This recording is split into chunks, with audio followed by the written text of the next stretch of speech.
ಲಂಕೇಶರು ಯಾವಾಗ ಇದು ಕೊಟ್ಟರಲ್ಲ, ನಾನು ಕಲಾವಿದ ಅಲ್ಲ ಮತ್ತು ಹೇಗೆ ಬರೀಬೇಕು ಅಂತ ಗೊತ್ತಿಲ್ಲ. ಏನು ಮಾಡ್ಬೇಕು, ಅವಕಾಶ ಸಿಕ್ಕಿದ್ದು ಸಂತೋಷ ಒಂದು, ಹೆಂಗೆ ಮುಂದೆ ಚಿತ್ರ ಏನು ಬರಿಬೇಕು ಅಂತ ಗೊತ್ತಾಗ. ನೀಲು ಮತ್ತು ತುಂಟಾಟಕ್ಕೆ ಸಂಬಂಧಿಸಿದ ಹಾಗೆ ನನಗೆ ಚಿತ್ರಗಳನ್ನು ಕಳಿಸಿಕೊಡಿ ಇದು ಮಾತು ಅಂದಾಗ ನಾನು ಏನು ಮಾಡಿದೆ, ನಾನು ನಮ್ಮ ಊರಿಗೆ ಹೋದೆ. ನನಗೊಬ್ಬರು ಗುರುಗಳಿದ್ದಾರೆ, ಕೆಂಚರೆಡ್ಡಿ ಅಂತೇಳಿ, BA ಕೆಂಚರೆಡ್ಡಿ. ಅಂದರೆ ಅವ್ರು ಸ್ವಲ್ಪ ಒಟ್ಟಾರೆ ಕಲೆಯ ಬಗ್ಗೆ ಅವ್ರಿಗೆ ಸ್ವಲ್ಪ ನಾಲೆಜ್ ಇತ್ತು ಮತ್ತು ನನಗೆ ಓದುವ ಹವ್ಯಾಸವನ್ನು ಹಚ್ಚಿದ್ರು ಅವರು. ನಾನು ಮೊಟ್ಟ ಮೊದಲು ಲಂಕೇಶ್ ಪತ್ರಿಕೆಯನ್ನು ಬಗಲಲ್ಲಿ ಇಟ್ಕೊಂಡು ಗಜೇಂದ್ರ ತಂದವರು ಅವರೇ. ನೋಡಿದ್ರೆ ಕಾಣ್ತೈತಿ, ಗುಬ್ಬಿ ಕಾಣ್ತೈತಿ, ಒತ್ತಿ ಕಟ ಕಾಣ್ತೈತಿ, ಯಾವುದೋ ಇದು ಕಾಣ್ತೈತಿ. ಆನಂತರ ಆ ಬಂಡೆಗಲ್ಲುಗಳನ್ನು ನೋಡು, ಸುಮ್ಮನೆ ನೋಡೋದಲ್ಲ, ಸ್ವಲ್ಪ ಬ್ರಿಟಿಷ್ ನೋಡಿ ಅದು ಏನು ಅಂದರೆ ಅದು ಒಂದು ಆಕಾರವಾಗಿ ಕಾಣ್ತೈತಿ. ಆ ಆಕಾರ ನೀವು ಬರೀ ಅದಕ್ಕಿಂತ ಹೆಚ್ಚಿದ್ದೇನೈತಲ್ಲ. ಲಂಕೇಶ್ಗೆ ಏನು ಬೇಕು, ಸ್ವಲ್ಪ ನ್ಯೂ ಟೈಪು, ಇದು ಸ್ವಲ್ಪ ಟಚ್ ಇದ್ದಂತೂ ಪ್ರಕೃತಿ ಇಷ್ಟ ಅವನಿಗೆ, ಸಮುದ್ರ ಇಷ್ಟ ಅವನಿಗೆ, ನೀರು ಇಷ್ಟ ಅವನಿಗೆ, ಪಕ್ಷಿ ಇಷ್ಟ ಅವನಿಗೆ. ಹೌದು, ಇಟ್ಟಲ್ಲಿ ಯಾವಾಗ ಬಂದಿದೆ ಅಂತಂದು, ನೀನೇ ಬಂದೀನಿ, ನಿಮ್ಮ ಮಾಸ್ತರ್ ಕಡೆ ಹೋಗಿದ್ದೇನಾ ಸರ್. ಆವಾಗ ಅಲ್ಲಿಂದ ಊರಿಗೆ ಹೋಗಿ ನಾನು ಲೈಬ್ರರಿಲಿ ಕುತ್ಕೊಂಡು ಚಿತ್ರ ಬರೆಯೋಕ್ಕೆ ಶುರು ಮಾಡಿದೆ. ಅದನ್ನೇ ಆ ಇಮೇಜ್ಗಳನ್ನೇ ಆ ಸಂಕೇತಕ್ಕೆ ಇಟ್ಕೊಂಡು ಶುರು ಮಾಡಿದೆ. ವಾಪಸ್ ಪತ್ರ ಬಂತು, ಭಾಳ ಚೆನ್ನಾಗಿದೆ, ಕಂಟಿನ್ಯೂ ಮಾಡೋ. ನಿಮಗೆ ಅವ್ರಿಗೆ ಟೆಸ್ಟ್ ಕಳಿಸ್ತಾ ಇದ್ರೆ ಅಥವಾ ನೀವೇ ರ್ಯಾಂಡಮ್ ಆಗಿ? ಇಲ್ಲ, ಅದು ಏನಾಯ್ತು ಅಂತಂದರೆ, ನನಗೆ ಲೈಬ್ರರಿಲಿ ಕೆಲಸ ಮಾಡ್ತಾಯಿದ್ರೆ ನನಗೊಂದು ಅಡ್ವಾಂಟೇಜ್ ಅಂದರೆ ಇದು ಏನು ಅಂತ ಗೊತ್ತಾಗತ್ತೆ. ಈ ಪತ್ರಿಕೆ ತಳ ಅದೇನು, ಈ ಪತ್ರಿಕೆ ತಳ ಅದೇನು, ಏನು. ಅಷ್ಟೊತ್ತಿಗಾಲೇ ನನಗೆ ಬೀಚಿ ಮತ್ತು ಭೈರಪ್ಪ ಪರಿಚಯ ಆಗಿಬಿಟ್ಟಿದ್ರು. ಅವ್ರ ಕೃತಿಗಳನ್ನ ಎಲ್ಲ ಓದ್ಬಿಟ್ಟಿದೆ. ಬೀಚಿ, ಭೈರಪ್ಪ, ಶಿವರಾಜ್ ಕಾರಂತರು, ಇವರು ಸಾಹಿತ್ಯತೆ, ತ್ರಿವೇಣಿ, ಇದೆಲ್ಲ ಓದಿನ ಹಿನ್ನೆಲೆ ಬೇರೆ ಇತ್ತಲ್ಲ. ಹೀಗಾಗಿ ಅದನ್ನು ಅರ್ಥ ಮಾಡ್ಕೊಳ್ಳೋ ರೀತಿ ಅದೆಲ್ಲ ಗೊತ್ತಾಗ್ತಿತ್ತು ನನಗೆ. ಇಂಥ ಇವ್ರು ಇದೇ ಬೇಕು ಅಂತಂದು. ಆವಾಗ ನಾನು ಏನು ಆ ಮೂಡಲ್ಲೇ ನಮ್ಮ ಗುರುಗಳೊಂದು ಮಾರ್ಗ ಹೇಗೆ ಹಾಕ್ಕೊಟ್ಟಿದ್ರಲ್ಲ, ಅದೊಂಥರ ವೀರ ಮಾರ್ಗ ಇದ್ದಂಗೆ. ಆ ಮೂಡಲ್ಲಿ ಬೋರ್ಡಾದಂಥ ಹೆಣ್ಣು, ಪಕ್ಷಿ, ಆಕಾಶ, ಇದು ಆಕಾಶ, ಮರ, ಗಿಡ, ಬಳ್ಳಿ ಅದನ್ನೆಲ್ಲ ಬಳಸಿ ಚಿತ್ರ ಬರಿತಾ ಹೋದೆ. ಅವ್ನು ಪ್ರಿಂಟ್ ಮಾಡ್ತಾ ನೆಕ್ಸ್ಟ್ ಆ ವಾರ ಒಂದು 6-7 ಚಿತ್ರ ಬರೆದೆ. ಪ್ರಿಂಟ್ ಆಗುತ್ತೆ ಅಂತಂದು ಕೂಡ ಸಾಮಾನ್ಯ ಜ್ಞಾನ ಇಲ್ಲ ನನಗೆ. ಮುಂದೆ ವೆರಿ 6ನೇ ಇಲ್ಲಿಂದ ನನಗೆ ಗುರುವಾರ ಪತ್ರ ಬಂತು. ಗುರುವಾರ ಗಜೇಂದ್ರಕ್ಕೆ ಬಂದೆ, ಶುಕ್ರವಾರ ಶನಿವಾರ ಕಳಿಸಿದ್ದೀನಿ, ಬುಧವಾರ ವಾಪಸ್ ಪತ್ರಿಕೆ ಬಂತು. ಅಲ್ಲಿ 6 ಚಿತ್ರಗಳು ಪ್ರಿಂಟ್ ಆಗಿದೆ. 3 ಕೆಲಸ ಅವ್ರು ಮಾಡ್ತಾಯಿದ್ರು. ಯಾವಾಗ ನೋಡಿದ್ರು ಬರಿತಾ ಇರೋರು, ಅಥವಾ ಏನಾದರೂ ಓದ್ತಾ ಇರೋರು, ಇಲ್ಲ ಅಂದರೆ ಮಲ್ಕೊಂಬಿಡೋರು. ಅವ್ರದ್ದೊಂದು ಕ್ಯಾಬಿನ್ ಇತ್ತು ಲಂಕೇಶ್ ಪತ್ರಿಕೆಯಲ್ಲಿ, ಅಲ್ಲಿ ಮಲ್ಕೊಂಬಿಡೋರು. ಆ ಒಂದು ಘಟನೆ ನಾನು ನೆನಪು ಮಾಡ್ಕೊಳ್ಳೋದಾದ್ರೆ, ಬಾಬರಿ ಮಸೀದಿ ಬಿತ್ತಲ್ಲ ಸರ್. ಹೌದು. ಆವಾಗ ನಾನು ಬೆಂಗಳೂರಲ್ಲಿದ್ದೆ, ಲಂಕೇಶ್ ಪತ್ರಿಕೆಯಲ್ಲೇ ಇದ್ದೆ. ಅದು ದೇಶದಾದ್ಯಂತ ಈ ಸಂಚಲನ ಏನೋ ಇಟ್ಟಿಗೆ, ಏನು ಇಟ್ಟಿಗೆ ಎಲ್ಲ ಅದು ಜೀವ ಇದು ಅಂತಂದೇಳಿ ಒಂದು ಕ್ಯಾಪ್ಷನ್ ಕೊಟ್ಟು ಆ ಸರಿ ಬಂದಿತ್ತು. ಲಂಕೇಶ್ ಯಾವಾಗ ಇವು ಬಾಬರಿ ಮಸೀದಿ ಒಡೆಯಕ್ಕೆ ಶುರು ಆಯಿತು ಅಂತ ಅನ್ನೋದನ್ನ ಸುದ್ದಿ ಬಂತ ಟಿವಿಗೆ ಮತ್ತು ರೇಡಿಯೋ ಪ್ರಸಾರ, ದಡನ್ನ ಬಾಗಿಲು ತೆಗೆದು ಹೋಗ್ಕೊಂಬಂದು ನಾವೆಲ್ಲ ಕುತ್ಕೊಂಡು ಕೆಲಸ ಮಾಡ್ತೀನಿ. ನಾನು ಚಿತ್ರ ಬರ್ತಾ ಇದ್ದೀನಿ. ಆ ವಿಷಯ ನಮ್ಗೆ ಗೊತ್ತಿಲ್ಲ. ಬಾಬರಿ ಮಸೀದಿ ವಿಷಯ ನನಗಂತೂ ಮೊದಲೇ ಗೊತ್ತಿಲ್ಲ. ಈ ಕಮ್ಯುನಲ್ ಕ್ಲಾಶು ಇದ್ರ ಬಗ್ಗೆ ನನಗೆ ಆಸಕ್ತಿ ಇರಲಿಲ್ಲ. ಕೆಡಿಸ್ಬಿಟ್ರು ನನ್ನ ಮಕ್ಕಳು ಎಲ್ಲ ಕೆಡಿಸ್ಬಿಟ್ರು ಅಂತ ಹೋಗ್ಬಿಟ್ರು.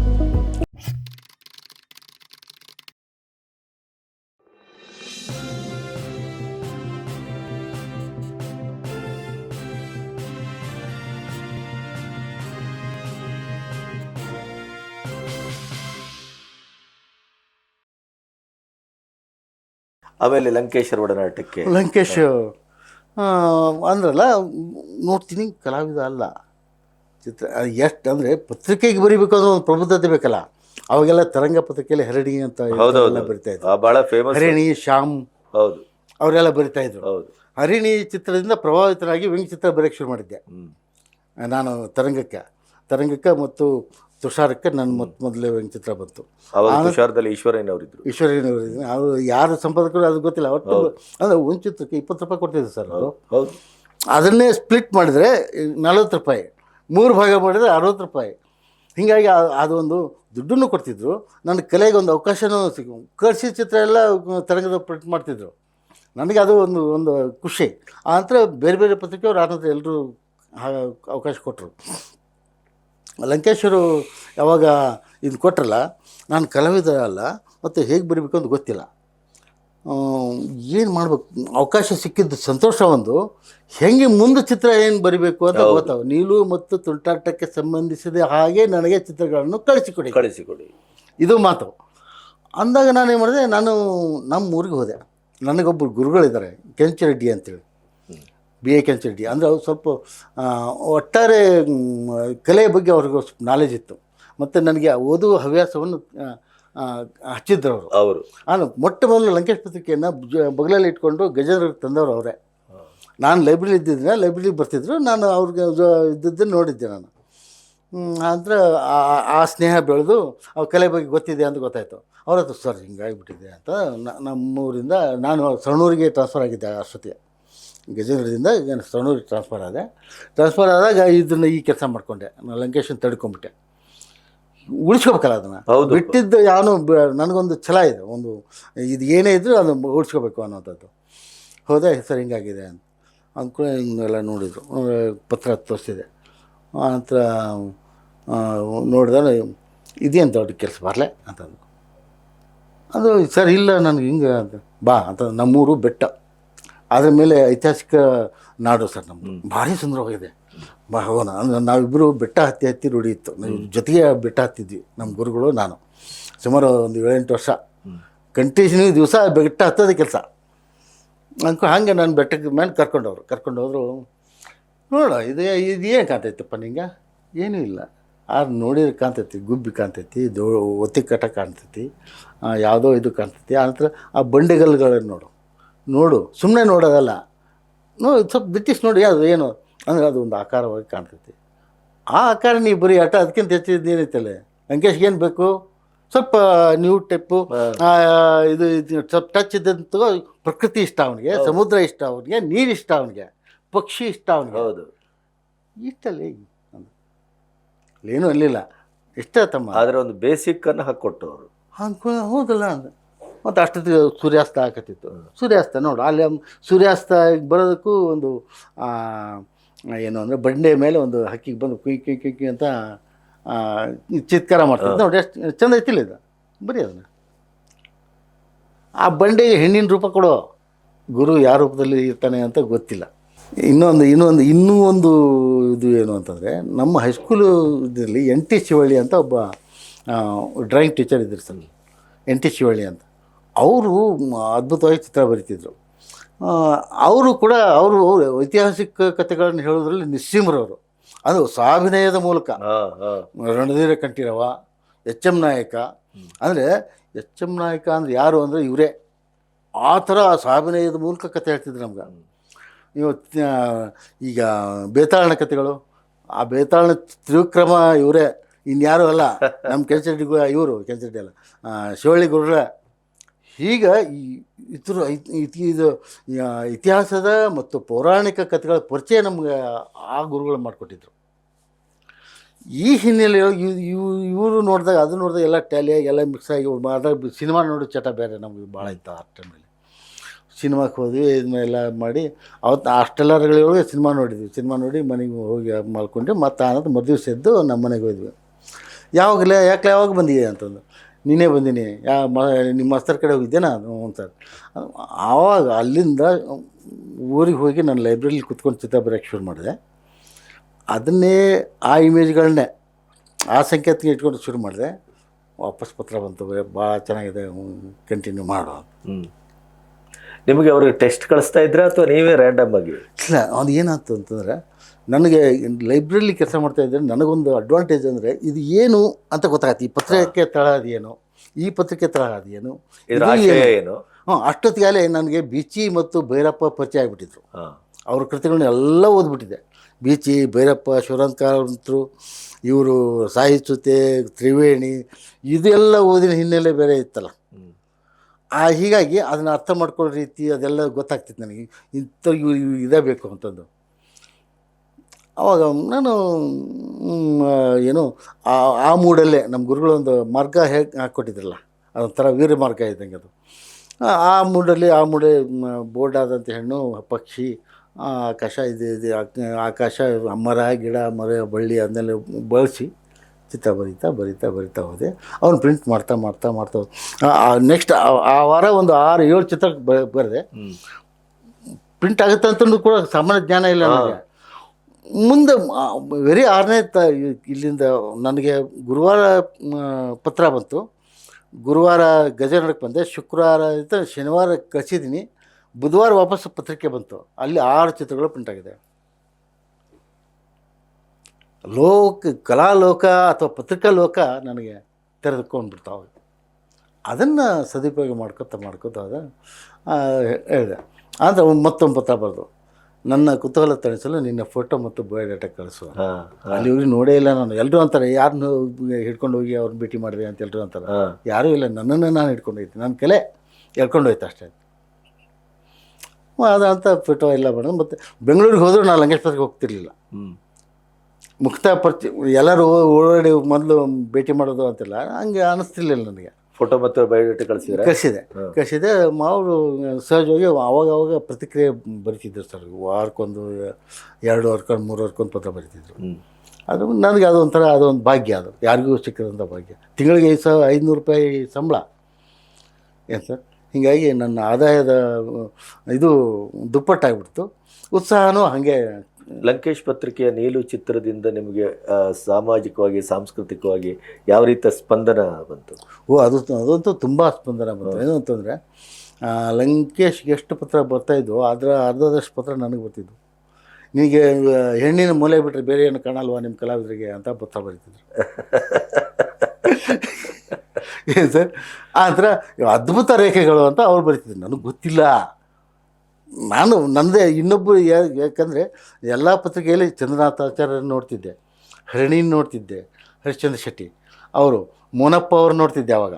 ಆಂತರ ಮನೋಹರ ಅಂತ ಇನ್ನೊಬ್ರು ಕಲಾವಿದರು. ಹೌದು, ಎಲ್ಲಕ್ಕಿಂತ ಹೆಚ್ಚು ಪಸ ಕುಮಾರ್ ಅಂತ. ಹೌದೌದು, ಭಾಳ ದೊಡ್ಡ ಕಲಾ. ಅವರು ನನಗೆ ಮನೋಗುರುಗಳಾದರು ಮುಂದೆ. ಏನು ಸರ್, ಮನೋಗುರುಗಳು.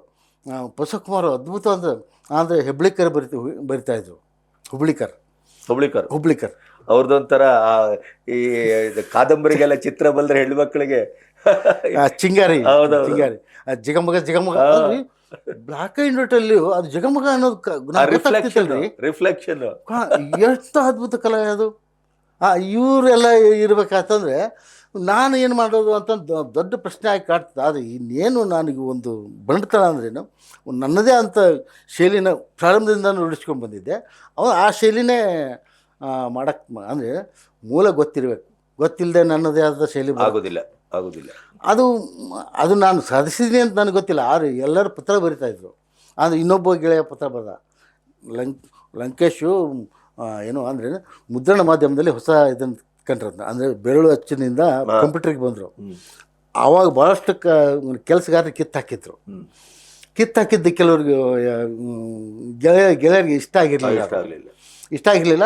ನೀ ಅಂಥ ದುರುಳನ ಪತ್ರಿಕೆಗೆ ನೀ ಚಿತ್ರ ಬರಿತಿದ್ದೆ, ನಾನು ನೀನು ವಿರೋಧಿಸ್ತೀನಿ, ಇಲ್ಲ ನೀನು ಆ ದುರುಳನ ಚಿತ್ರ ಬರಿಬಾರ್ದ ಚಿತ್ರ, ಆ ಪತ್ರಿಕೆ ಚಿತ್ರ ಬರಿಬೇಡ ನೀನು ಏನು ಅಂತ ಈ ಥರ ಎಲ್ಲ ವಿರೋಧಗಳು ಬಂದು ಸರ್. ನಂತರ ಮುಂದೆ ಬರ್ತಾ ನನ್ನ ದೃಷ್ಟಿ ಅದಲ್ಲ. ನನ್ನ ದೃಷ್ಟಿ ಏನು, ಕಲೆಗೊಂದು ಅವಕಾಶ ಸಿಕ್ಕಿದೆ, ಸ್ಪೇಸ್ ಎಲ್ಲರೂ ಸಿಕ್ಕಿದೆ. ಮತ್ತು ಇಷ್ಟಕ್ಕೂ ನಾನು ಕಲಾವಿದನೂ ಅಲ್ಲ. ಇದೊಂದು ಪ್ರಯೋಗಶಾಲೆ. ನನ್ನ ಗ್ರಂಥಾಲಯನೇ ನನಗೆ ಪ್ರಯೋಗಶಾಲೆ. ಓದೋಕ್ಕೂ ಸಿಕ್ಕಿತ್ತು ಎಲ್ಲ. ಇದು ಮತ್ತು ಅಂತರ ಚಿತ್ರ ಬರೆದೆ, ಪ್ರಿಂಟ್ ಆಗ್ತಾಯಿತ್ತು. ಮತ್ತು ಎಲ್ಲ ಹೊಗಳಿ ಸಾಕಷ್ಟು ಬರ್ತಿದ್ದು, 1-2 ಈ ಥರ ಇರ್ತಿತ್ತು. ಅದ್ರ ಬಗ್ಗೆ ನನಗೇನು ಹೊಗಳವರು ಅದ್ರ ಬಗ್ಗೆ ನನಗೇನಿದಿಲ್ಲ. ಈ ಕರಾವಳಿ ಸೈಡಿನ ತುಂಬ ಪತ್ರಗಳು ಬರ್ತಾಯಿತ್ತು ಸರ್. ಲೇಡೀಸು ಬರಿತಾಯಿದ್ರು, ಜೆಂಟ್ಸು ಬರೀತಾರೆ, ಹುಡುಗರು. ಹೆಗಡೆ ಇವು ಒಂದಿಷ್ಟು ಜನ ಹುಡುಗರ ಒಂದು ಬೆಲ್ಟ್ ಇದೆ ಸರ್. ನಿಮ್ಮ ಅದು ಒಂದು ತುಂಬ ತುಂಬಾ ದೊಡ್ಡ ಕಲಾ ಆರಾಧಕ. ಅವಾಗ ಕರೆಸ್ಕೊಂಡಿರ್ತಿದ್ರು ಸರ್ ಅವರು. ಹೊನ್ನಾವರಕ್ಕೆ ಇಲ್ಲಿಕ್ಕೆಲ್ಲ ಅಲ್ಲೆಲ್ಲ ಕಾರವಾರಕ್ಕೆ ಅಲ್ಲಿ ತುಂಬ ಉಡುಪಿಗಳಿಗೆ ತುಂಬ ಊರುಗಳಿಗೆ ಅವ್ರನ್ನ ಭೇಟಿ ಮಾಡೋಕ್ಕಂತ ಹೋಗ್ತಿದ್ದೆ ನಾನು. ಆ ಥರ ಒಂದು ಬೆಳೀತು. ವಿರೋಧಿಗಳು ಮತ್ತು ಪ್ರೇಮಿಗಳು ಎಲ್ಲ ಅಲ್ಲೇ ಹುಡ್ಕೊಂಡ್ರು, ಸಿಕ್ಕರು. ಹೊಸ ಅವಾಗ ಒಂದು ಪತ್ರ ಸಂಸ್ಕೃತಿ ಇತ್ತು ಸರ್. ಹೌದು, ಎಲ್ಲರೂ ಪತ್ರ ಬರೀತಾರೆ. ಎಷ್ಟದು ಪತ್ರ ಪತ್ರ ಪತ್ರ ಪತ್ರ ಪತ್ರ ದಿವಸಕ್ಕೆ 5-6 ಪತ್ರಗಳನ್ನ ನಾವು ಬರಿತಿದ್ವಿ. ಅವರು 5-6 ಪತ್ರಗಳನ್ನ ಅವ್ರು ಬರಿತಿದ್ರು. ನನ್ನ ಗೆಳೆಯ ಒಬ್ಬ ಚಡಿಸ್ತಿದ್ದೆ ನನಗೆ, ಲೇ ಒಬ್ಬ ಪೋಸ್ಟ್ ಮಾಸ್ತರ್ನ ಸಂಬಳ ನೀವು ಒಬ್ಬನೇ ಕೊಡ್ತೀನಿ ನೋಡು. ಏನು ಸರ್ ಅಂದ್ಕೊಳ್ಳಿ, ಇವು ಅಂಚೆ ಇಲಾಖೆಯವರು ನಿನಗೆ ಋಣಿಯಾಗಿರಬೇಕು ಅಂತಿದ್ರು. ಬಿಡಲಿ, ನಮಗೆ ಅದೊಂದು ಆಸಕ್ತಿ. ಅವರು ಯಾರೋ ಒಂದು ಇಂಥ ಕಾದಂಬರಿ ಓದಿ ಏನು ಅದನ್ನು ಓದು ಅಂತ ಬರೀತಾರೆ. ನಾ ಇಂಥದ್ದು ಓದಿದ್ದೀನಿ, ನೀವು ಓದಿದ್ರೇನೋ, ನೀವು ಓದ್ರಿ ಅಂತನೋ ಅಂತ ಬರೀ ಹಿಂಗೆ ಪರಸ್ಪರ ಒಂದು ವಿನಿಮಯ ಇತ್ತು. ಇಲ್ಲ, ಪತ್ರದ ಒಂದು ಸಂಸ್ಕೃತಿ ಅದು. ಹೌದು, ಪತ್ರ ಸಂಸ್ಕೃತಿ. ಸ್ನೇಹ ಸೇತು ಅಂತ ಒಂದು ಕಾಲಂಬನೇ ಇರ್ತದೆ ಎಲ್ಲ ಪತ್ರಿಕೆಗಳು. ಅದರಲ್ಲಿ ತುಂಬ ಜನ ನೋಡಿ ಪತ್ರ ಬರ್ತಿದ್ರು. ಹೀಗಾಗಿ ಲಂಕೇಶ್ ಪತ್ರಿಕೆ. ಮತ್ತು ಇನ್ನೊಂದು ಏನಂದ್ರೆ, ತರಂಗದಲ್ಲಿ ನನ್ನ ಅಡ್ರೆಸ್ ಬಂತು ಒಂದು ಸರಿ. ತರಂಗದವರು ಚಾರ್ಲಿ ಚಾಪ್ಲಿನ್ ವ್ಯಂಗ್ಯಚಿತ್ರ ಸ್ಪರ್ಧೆ ಮಾಡಿದರು. ಆವಾಗ ನಾನು ಕೂಡ ಒಂದು 4 ಜನರನ್ನು ಆಯ್ಕೆ ಮಾಡಿದ್ರು ಅವರು. ಅದರಲ್ಲಿ ನಾನು ಒಬ್ಬ. 1500 ಎಂಟ್ರಿ ಬಂದಾಗ ನಂದು ಒಂದು ಬಂದಿತ್ತು. ಈಗ ಆ ಅಡ್ರೆಸ್ ಪ್ರಿಂಟ್ ಆಗಿದ್ದರಿಂದ ತುಂಬ ಜನ ಸ್ನೇಹಿತರು ನನಗೆ ಸಿಕ್ಕರು ಸರ್. ಕರಾವಳಿ ಸೈಡು ಹೆಚ್ಚು. ಅಡ್ರೆಸ್ಸು ಮತ್ತು ಫೋಟೋ ಹಾಕ್ತಿದ್ದೆ. ನಾವು ತರಂಗದವರೇ ಶುರು ಮಾಡಿದ್ವಿ. ಹೌದು. ಅದು ಗುಲ್ಲೋಡಿ ಅವರು ಭಾಳ ದೊಡ್ಡ ಕೊಡುಗೆ. ಅದು ಇನ್ನೊಂದು ಏನಂದರೆ, ಈಗ ಅಲ್ಲಿ ಒಂದು ಕವಿ ಕಾವ್ಯ ಕಲ್ಪನೆ ಅಂತ ಒಂದು ಕಾಲಂ ಇತ್ತು. ಚಿತ್ರಕಾವ್ಯ ಇವರು ಯಾರು, ಮಯೂರದವರು. ಕವಿ ಕಾವ್ಯ ಚಿತ್ರ ಅಂತ ತುಷಾರದವರು. ಪ್ರತಿ ವಾರ ನಾನು ಪ್ರತಿ ತಿಂಗಳು ಮಾಡ್ತಿದ್ದೆ. ಆವಾಗ ನನಗೆ ಸವಿತಾ ಪೈ ಮತ್ತು ನನಗೆ ಏಕಕಾಲಕ್ಕೆ ಅದು ಬಹುಮಾನ ಬಂತು. ಸವಿತಾ ಪೈ ಅಂದರೆ ಈಗ ಸವಿತಾ ನಾಗಭೂಷಣ. ಹೌದೌದು. ಆವಾಗ ನನ್ನ ಫ್ರೆಂಡ್ ಆದವರು. ಭಾಳ ವರ್ಷ ಸ್ನೇಹಿತರಾಗಿದ್ವಿ, ಮದುವೆ ಆಗೋವರೆಗೂ. ಲಂಕೇಶರನ್ನು ಯಾವತ್ತು ಭೇಟಿಯಾದ್ರಿ, ಏನು ಕತೆ? ಯಾಕಂದ್ರೆ ನಾವೊಂದು ಲಂಕೇಶ್ ಅವರ ಒಂದು ಕಂಡ ಮುಗಿಸಿ ಮುಂದೆ ಹೋಗೋಣ. ಲಂಕೇಶು ಅವಾಗ ಒಂದು ಪತ್ರ ಬರೆದ್ರು. ಲಂಕೇಶ್ ಜೊತೆಗೆ ಬಸವರಾಜು ಅಂತ ಒಬ್ಬರು ಅವರ ರೈಟ್ ಹ್ಯಾಂಡು, ಮತ್ತು ಅದ್ರ ಬಗ್ಗೆ ಭಾಳಷ್ಟು ಪತ್ರಿಕೆಯ ನಾಲೆಜ್ ಇರುವಂಥ ಅವರು ನನಗೆ ಸಲಹೆ ಸೂಚನೆ ಕೊಡ್ತಾಯಿದ್ರು. ಸ್ಕ್ರಿಪ್ಟ್ ಅಗತ್ಯ ಇದ್ದಾಗ ಸ್ಕ್ರಿಪ್ಟ್ ಕಳಿಸ್ತಾಯಿದ್ರು, ಅದಕ್ಕೆ ಚಿತ್ರ ಬರೆದು ಕಳಿಸ್ತಿದ್ದೆ. ಈ ಸಾರಿ ನಾವು ದೀಪಾವಳಿ ಸಂಚಿಕೆ ಮಾಡೋಣ, ನೀವು ಒಂದು 15 ದಿವಸ ರಜೆ ಹಾಕಿಕೊಂಡು ಬನ್ನಿ ಅಂತ. ಅದಕ್ಕೆ ನಾನು ಬರೋಕ್ಕಾಗಲ್ಲಪ್ಪ, ನನಗೆ ಅಷ್ಟು ಆರ್ಥಿಕ ಅನುಕೂಲ ಇಲ್ಲ, ನನಗೆ ಬರೋಕ್ಕಾಗಲ್ಲ ಅಂತ ಒಳ್ಳೆ ಪತ್ರ ಬರೆದೆ. ಯಾವನಾರ ಅಂತಾನೆ ಸರ್. ಇಲ್ಲ, ನಿಮ್ಮ ಏನೇ ಖರ್ಚು ವೆಚ್ಚ ಇದ್ರೂ ನಾವು ನೋಡ್ಕೊಡ್ತೀವಿ, ಬನ್ನಿ ಅಂತ. ಆವಾಗ ಮತ್ತೆ ಹೋಗಿ ದೀಪಾವಳಿ ವಿಶ್ರಾಂಕ ಮಾಡಿದೆ.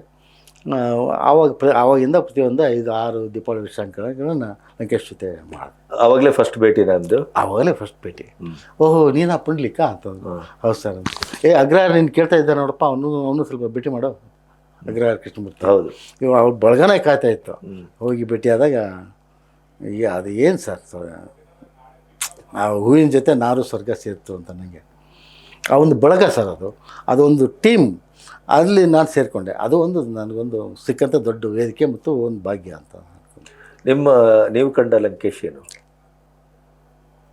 ನಾನು ಕಂಡ ಲಂಕೇಶು ಅವರು ಓದ್ತಾ ಇರಬೇಕು ಏನು ಸರ್, ಅಥವಾ ಬರಿತಾ ಇರಬೇಕು, ಅಥವಾ ಹೆಬ್ಬ ಮಲ್ಕೊಂಡಿರ್ಬೇಕು. ಏನು ಸರ್, 3 ಕೆಲಸ ಅವ್ರು ಮಾಡ್ತಾಯಿದ್ರು. ಯಾವಾಗ ನೋಡಿದ್ರು ಬರಿತಾ ಇರೋರು, ಅಥವಾ ಏನಾದರೂ ಓದ್ತಾ ಇರೋರು, ಇಲ್ಲ ಅಂದರೆ ಮಲ್ಕೊಂಬಿಡೋದು. ಅವ್ರದ್ದೊಂದು ಕ್ಯಾಬಿನ್ ಇತ್ತು ಲಂಕೇಶ್ ಪತ್ರಿಕೆಯಲ್ಲಿ, ಅಲ್ಲಿ ಮಲ್ಕೊಂಬಿಡೋದು. ಆ ಒಂದು ಘಟನೆ ನಾನು ನೆನಪು ಮಾಡ್ಕೊಳ್ಳೋದಾದ್ರೆ, ಬಾಬರಿ ಮಸೀದಿ ಬಿತ್ತಲ್ಲ ಸರ್. ಹೌದು. ಆವಾಗ ನಾನು ಬೆಂಗಳೂರಲ್ಲೇ ಇದ್ದೆ, ಲಂಕೇಶ್ ಪತ್ರಿಕೆಯಲ್ಲೇ ಇದ್ದೆ. ಲಂಕೇಶ್ ಪತ್ರಿಕೆಯಲ್ಲೇ ಇದ್ದೆ. ಅದು ದೇಶದಾದ್ಯಂತ ಈ ಸಂಚಲನ ಸೃಷ್ಟಿ ಮಾಡ್ತು. ಏನೋ ಇಟ್ಟಿಗೆ, ಏನು ಇಟ್ಟಿಗೆ ಎಲ್ಲ ಅದು ಜೀವ ಇದು ಅಂತಂದೇಳಿ ಒಂದು ಕ್ಯಾಪ್ಷನ್ ಕೊಟ್ಟು ಆ ಸರಿ ಬಂದಿತ್ತು. ಲಂಕೇಶ್ ಯಾವಾಗ ಇವು ಬಾಬರಿ ಮಸೀದಿ ಒಡೆಯಕ್ಕೆ ಶುರು ಆಯಿತು ಅಂತ ಅನ್ನೋದನ್ನು ಸುದ್ದಿ ಬಂತ ಟಿ ವಿಗೆ ಮತ್ತು ರೇಡಿಯೋ ಪ್ರಸಾರ. ದಡನ್ನ ಬಾಗಿಲು ತೆಗೆದು ಹೊಕ್ಕೊಂಬಂದು ಹ್ಮ್ ನಾವೆಲ್ಲ ಕುತ್ಕೊಂಡು ಕೆಲಸ ಮಾಡ್ತೀನಿ, ನಾನು ಚಿತ್ರ ಬರ್ತಾ ಇದ್ದೀನಿ. ಆ ವಿಷಯ ನಮ್ಗೆ ಗೊತ್ತಿಲ್ಲ. ಹ್ಮ್ ಬಾಬರಿ ಮಸೀದಿ ವಿಷಯ ನನಗಂತೂ ಮೊದಲೇ ಗೊತ್ತಿಲ್ಲ. ಈ ಕಮ್ಯುನಲ್ ಕ್ಲಾಶು ಇದ್ರ ಬಗ್ಗೆ ನನಗೆ ಆಸಕ್ತಿ ಇರಲಿಲ್ಲ. ದಡಮ್ಮ ಕೆಡಿಸ್ಬಿಟ್ರು ನನ್ನ ಮಕ್ಕಳು ಎಲ್ಲ ಕೆಡಿಸ್ಬಿಟ್ರು ಅಂತ ಹೋಗ್ಬಿಟ್ರು. ಏನು ಅಂತ ಏನು ಮಿಸ್ಟ್ರಿ ಯಾಕೆ ಹಿಂಗೆ ಮಾಡ್ತಾರೆ ಅಂತ ಅಂದರೆ ಅಂದ್ಕೊಂಡು ಇವರು ಕೆಡಿಸ್ಬಿಟ್ರಿ ಎಲ್ಲ. ಅಂದರೆ ಆ ಬಾಬರಿ ಮಸೀದಿಯನ್ನು ಹೊಡೆದಿದ್ದನ್ನು ಅರಗಿಸ್ಕೊಳ್ಳೋಕ್ಕಾಗಲಿಲ್ಲ. ತಡ ಮತ್ತೊಮ್ಮೆ ಸಿಗರೇಟ್ ಹಚ್ಕೊಂಡು ಹೊರಗಡೆ ಬಂದರು. ಯಾರ ಜೊತೆ ಮಾತಾಡ್ತಾ ಇಲ್ಲ. ತಿರ್ಗಿ ಕೆಡಿಸ್ಬಿಟ್ರಿಲ್ಲ. ಒಂದು ದೇಶ ಅದು ಮಾತಿಲ್ಲ ಅವ್ರದ್ದು. ಈ ರೀತಿ ಮತ್ತು ಆ ವಾರ ಅದ್ರ ಬಗ್ಗೆ ಆರ್ಟಿಕಲ್ಲು ಎಲ್ಲ ಬರೆದ್ರು. ಏನೇನಾಯಿತು ನಾನು ನನ್ನ ಕಂಟ್ರಿಬ್ಯೂಟೇನೋ ಅದೇನು ಮಾಡಿದೆ. ಇದು ಯಾಕಂದ್ರೆ ಒಂದು ಸಾಂಸ್ಕೃತಿಕ ಚಟುವಟಿಕೆ ಇದೆಯಲ್ಲ, ಹೌದು. ಈ ಚಟುವಟಿಕೆ ಎಲ್ರಿಗೂ ಇಲ್ಲ ಇಲ್ಲ ಇಲ್ಲ ಏನು ಈಗ ಆ ಕಡೆ ಈ ಕಡೆ ಅನ್ನೋ ಪ್ರಶ್ನೆ ಇಲ್ವೇ ಇಲ್ಲ. ಇಲ್ಲಿ ಒಂದು ಮಾನವೀಯತೆಯದ ಒಂದು ಎಲ್ಲೋ ಒಡೆದೋಯ್ತಾ, ಅಂದರೆ ಶಾಶ್ವತವಾಗಿ ಹೊಡೆದೋಯ್ತು ಅಂತ. ಅದಕ್ಕೆ ಅವ್ರು ಸ್ಪಂದಿಸೋ ರೀತಿ ನಾನು ಕಂಡೆ ಭಾರಿ ಅದ್ಭುತ. ಅದು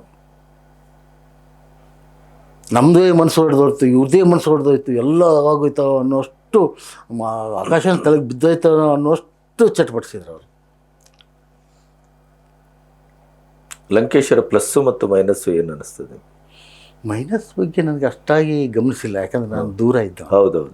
ನಾನು ಪ್ಲಸ್ಸು ಅಂತಂದರೆ ಎಲ್ಲರನ್ನೂ ಅವರು ಇವರು ಅಂತ ಏನು ಹೆಚ್ಚು ಭೇದ ಭಾವ ಅವರಲ್ಲಿ ಇರಲಿಲ್ಲ.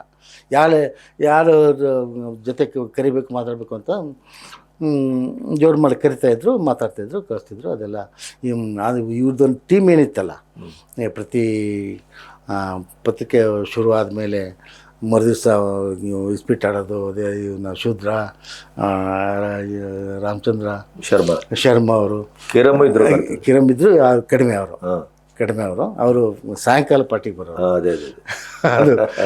ಅದೊಂದು ಏನು ಎಲ್ಲರೂ ಒಂದು ಪ್ಲಸ್ ಪಾಯಿಂಟ್ ಅಂದರೆ ಎಲ್ಲ ನೌಕರರನ್ನು ಸಮಾನವಾಗಿ ನೋಡ್ತಿದ್ರು. ನಾವು ಇದು ನಮ್ಮೂರಿಂದ ಅವರು ಬೆಂಗಳೂರಿಗೆ ಬಂದ್ವಿ ಅಂದರೆ ನಮಗೆ TIDL ಆಗು ಸರ್, ನಾವು ಕೆಲಸ ಮಾಡ್ತೀವಿ ಬಿಡ್ತೀವಿ ಗೊತ್ತೇವೆ. ಅವ್ರನ್ನ ಭೇಟಿ ಮಾಡಿ ಸರ್ ನಮಸ್ಕಾರ ಅಂತ ಅಂದ್ಬಿಟ್ಟು ಮುಗಿದೋಯ್ತು.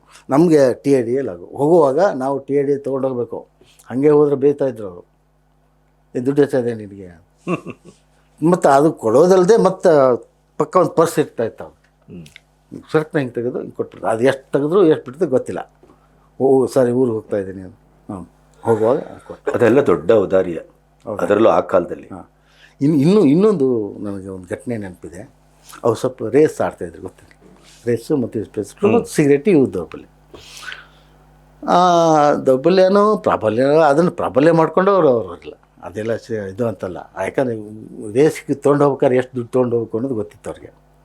ಏನು ರೇಸಲ್ಲಿ ಸೋತ್ರೆ ಓಕೆ, ಒಂದು ಸಾಮಾನ್ಯ ದುಡ್ಡು ತೊಗೊಂಡೋಗಿರ್ತಿದ್ರು ಅವರು. ಗೆದ್ದರೆ ನನ್ನ ಎದುರಿಗೆ ನಾನು ನೋಡಿದ್ದು ಬ್ಯಾಗ್ ಒಂದು ಇಷ್ಟೇ ಹ್ಯಾಂಡ್ ಬ್ಯಾಗು ಬಂದು ದಬ್ಬ ನೋಟ್ಸ್ ಸುರಿದ್ರು. ಹಂಚ್ಕೊಡ್ರ ಅಂತ ಮೇಲೆ ಹೊಟ್ರು. ಅವ್ರು ಬಳಸ್ತಿರ್ಲಿಲ್ಲ, ಅದು ಅವ್ರದ್ದು ರೂಢಿ ಅಂತ ನನಗೆ ಅವತ್ತು ಗೊತ್ತಾಯಿತು. ಯಾರ್ಯಾರು ಎಷ್ಟು ಜನ ಇರ್ತಾರೋ ಅವ್ರದ್ದು ಅಷ್ಟು ಬಾಗಿ. 3 ಜನ ಇದ್ದರೆ 3 ಜನ, ಒಬ್ಬನೇ ಇದ್ದರೆ ಒಬ್ಬರಿಗೆ, 10 ಜನ ಇದ್ದರೆ 10 ಜನಕ್ಕೆ. ಇದು ಲಂಕೇಶ್. ಎಷ್ಟು ವರ್ಷದ ಒಡನಾಟ ನಿಮಗೆ? 5 ವರ್ಷ. ಇನ್ನೊಂದು ಘಟನೆ ಹೇಳಬೇಕು ಅಂತಂದರೆ, ಇವರು ಪ್ರತಿ ವರ್ಷ 3 ಮಾರ್ಚಲ್ಲಿ, ಡಿಸೆಂಬರಲ್ಲಿ ಮತ್ತು ಜುಲೈನಲ್ಲಿ ಎಲ್ಲ ಕಲಾವಿದರನ್ನ, ವರದಿಗಾರರನ್ನ ಮತ್ತು ಹಿತೈಷಿಗಳನ್ನ ಕರೆಸ್ಕೊಳ್ಳೋದು ಅಂತ ಚಟ ಅವ್ರಿಗೆ. ಕರೆಸ್ಕೊಂಡು ಬರ್ತ್ಡೇ ಪಾರ್ಟಿ ಮಾಡೋದು, ಪತ್ರಿಕೆ ಮಾಡೋದು, ಡಿಸೆಂಬರ್ 31 ಮಾಡೋದು. ಇದು ಒಂದು ರೂಢಿ ಅವ್ರಿಗೆ. ಆವಾಗ ಎಲ್ಲರಿಗೂ ಪತ್ರ ಅವರೇ ಸ್ವತಃ ಬರೀತಿದ್ರು.